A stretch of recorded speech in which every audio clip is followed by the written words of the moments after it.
Picture this. The crowd closes in, your heart races, and anxiety grips you. But everything changes from this moment.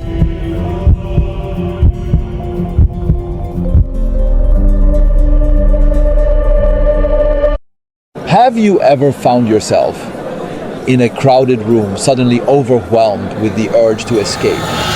Not because you don't like the people around you, but because the thought of interacting with them feels utterly terrifying.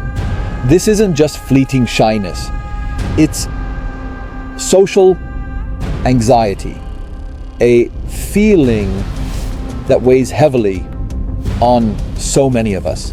Social anxiety can make you feel like you're watching life from the outside, even in moments when you should be connected with others. You might find yourself avoiding social situations or feeling intense dread before attending an event, constantly worrying about what others will think of you. But there's hope, and there are ways to overcome this anxiety. Let me share a real story with you. There was a young woman named Sarah who struggled with social anxiety so much that she avoided leaving her house for days. Every time she was invited to a social gathering, she'd get consumed by thoughts like, what if I say something stupid? What if they judge me? One day, Sarah decided she'd had enough. She started small, making herself go out for just a quick coffee at a local cafe. The first time it was terrifying. Her hands shook, but she did it. The next time she challenged herself to say a simple hello to the barista. Little by little, she pushed herself out of her comfort zone. And guess what? It got easier. Not overnight, not without setbacks, but step by step, Sarah found herself able to engage with the world around her. She even joined a book club, something she never thought she could do before. Here's the thing about social anxiety, it thrives in isolation. The more you avoid, the stronger it gets.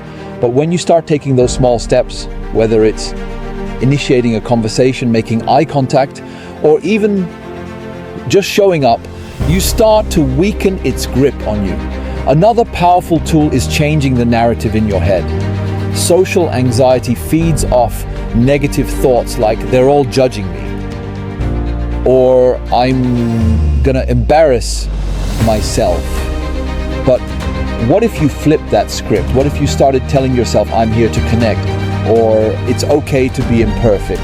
Let's talk about a modern example. Even celebrities, people who seem confident and outgoing, deal with social anxiety. Take Emma Stone, for instance. She's openly discussed her struggles with anxiety, especially in social situations, but she doesn't let it stop her. Instead, she's learned to manage it by focusing on her breathing, grounding herself in the present, and reminding herself that those anxious thoughts don't define her.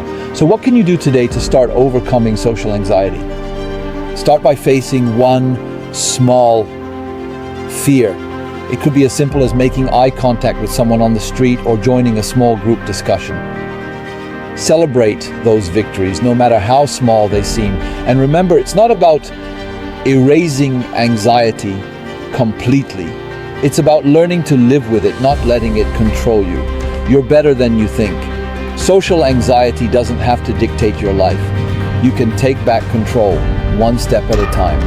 Now take that first step today. Reach out, connect,